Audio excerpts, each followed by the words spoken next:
It has been said that in your first 20 years, you learn. And then your second 20 years, you earn. And if you're lucky enough to get a third 20 years of life, you return to the community things you have learned and earned during your first years. Well, our next guest is one of those people who, in his experienced years, is returning to the community. Welcome, Paul Olsen of Experience Corps. How are you? I'm great. How are you doing? I'm fine. Now, I remember when we were talking about Experience Corps, it sounded to me like one of the ideal mentoring programs ever conceived. Is that exactly what it is? Well, obviously, I have a subjective opinion, but that's right. You're the boss. But I would agree with you. We take older adults, and by old we mean 50, so that's not very old anymore. Older adults, and we train them and support them as they mentor kids in kindergarten through third grade. Right. So this isn't just people who say, well, I think I have something to contribute. There's a training program here. You bring people in. I don't want to say seniors because 50 isn't quite senior, but you teach them what they need to teach young people. That's correct. They bring their life experience, which is wonderful as far as the mentorship piece goes. But for the literacy intervention, we give them 9 hours of pre-service training, and then they get about 20 hours of training over the course of the year. And then we have staff on site in the schools, so the school doesn't have to worry about, oh, we've got these wonderful volunteers, what do we do with them? We support the volunteers all the way from training all the way through, and they work with the teachers and the kids as the teachers need them. Right. Now, Experience Corps is a national organization or a local? Where exactly do you operate? It's both. There is a national organization that is affiliated with AARP, so there's AARP Experience Corps in Washington, D.C., and then there's 20 cities throughout the nation that have an Experience Corps chapter in it, and San Francisco, Berkeley, and Oakland are the ones that we have here in the Bay Area. So locally, we are a program of Aspirinet, which is a statewide organization here in California that provides wonderful services to children and their families and has been doing so for 35 years. And then Experience Corps Bay Area works as a program relatively independently with Aspirinet to work in 18 schools here in San Francisco, Oakland, and Berkeley. You know, somehow hearing you talk about it, I have an image of that wonderful old show, Golden Girls, with B. Arthur, and her character was a mentor for a young person in Florida. Is it that sort of thing? Is it people who are retirees, or are these people who still have jobs and they're doing this out of the goodness of their heart? I mean, how do you find the people to mentor these young people? Well, and that's a great question. And to your first point, it really is everybody. It can be, you know, a retired cosmetologist, it could be a teacher who's no longer in school, or it could be somebody, a realtor. We have several people who are still very actively working, but they have a schedule that they can carve out a couple of days a week or a couple of hours on a couple of days a week. So anyone who's interested that has a high school education, that's fluent in English, we can provide them whatever else they need to both mentor and tutor these kids. Right. How important is it, as far as the school districts within which you operate, that this program exists? It's vitally important. As you know, the schools have kept getting cut back and cut back and cut back more and more, and the classroom ratio has gone up, et cetera. We last year provided 28,992 hours of service. 28,992 hours. That's the equivalent of 14 full-time people. And we provided that in our schools, working with these kids. And what we do, the teacher determines which children could best relate to different types. We might do one-on-one with certain kids for the course of the year. We might do somebody be in the classroom the whole time, and then different kids need help at different times, or the teacher just needs somebody to lean over and help with the homework over here, or be in the back of the classroom for someone over there. So it's not necessarily one senior or one experienced person, or experienced Corps member, I should say, working with the student one-on-one. It could be one of your people working with a whole class or supporting a teacher as well. Correct. We do one-on-one, we do small groups, sustained tutoring, so we work with the same small group throughout the course of the year. Or we'll do classroom assistance, where sometimes we have a volunteer that sits in the back of the classroom and the teacher rotates kids back there. Sometimes the volunteer rotates through the classroom. Sometimes there's special projects that volunteer might work with. So our volunteers work very carefully with the teachers to do what is necessary to help the kids, whether it's throughout the course of the year with several of the kids we work with, or whether it's just on a day-to-day basis. Yeah, now my understanding is that this is not only not the easiest students with which you work, but not the easiest schools. I mean, right? I mean, these are some difficult classes, some difficult schools, some difficult districts.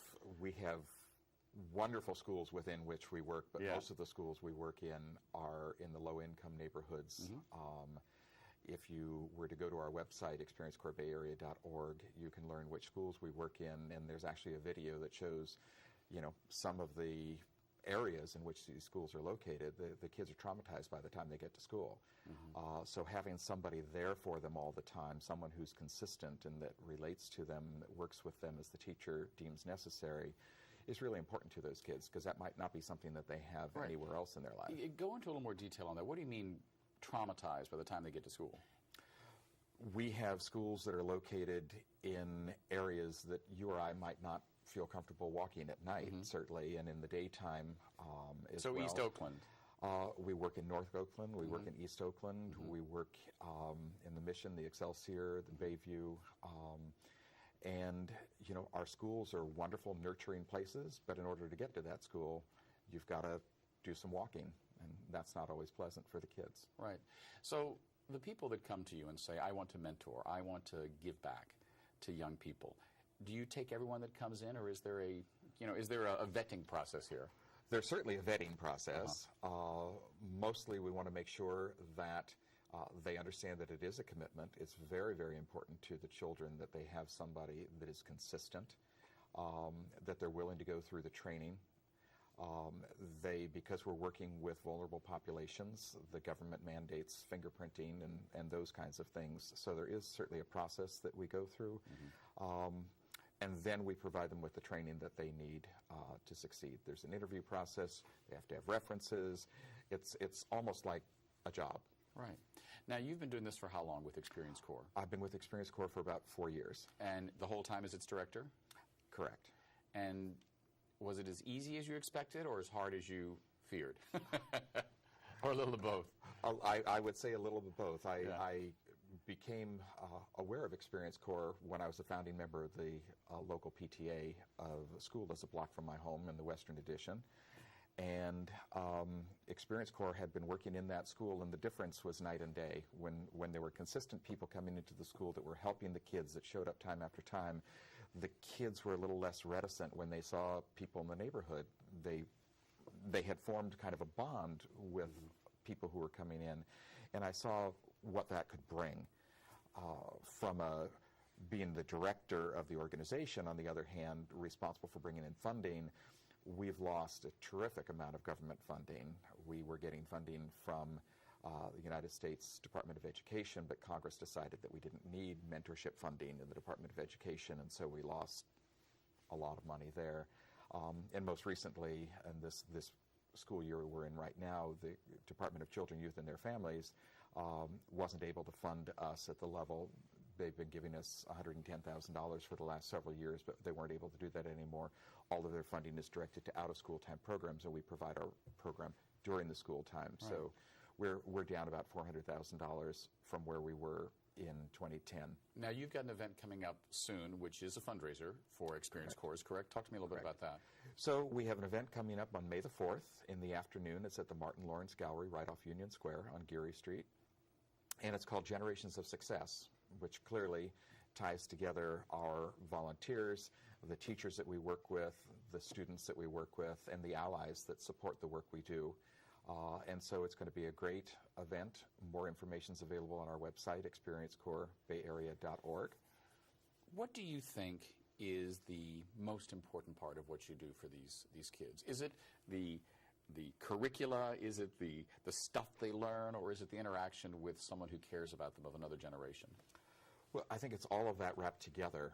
They get consistent caring support from volunteers. When we screen our volunteers, we make sure they're going to stay there for the rest of the school year. If they start with us in August, that's terrific. Maybe they don't get to start until January.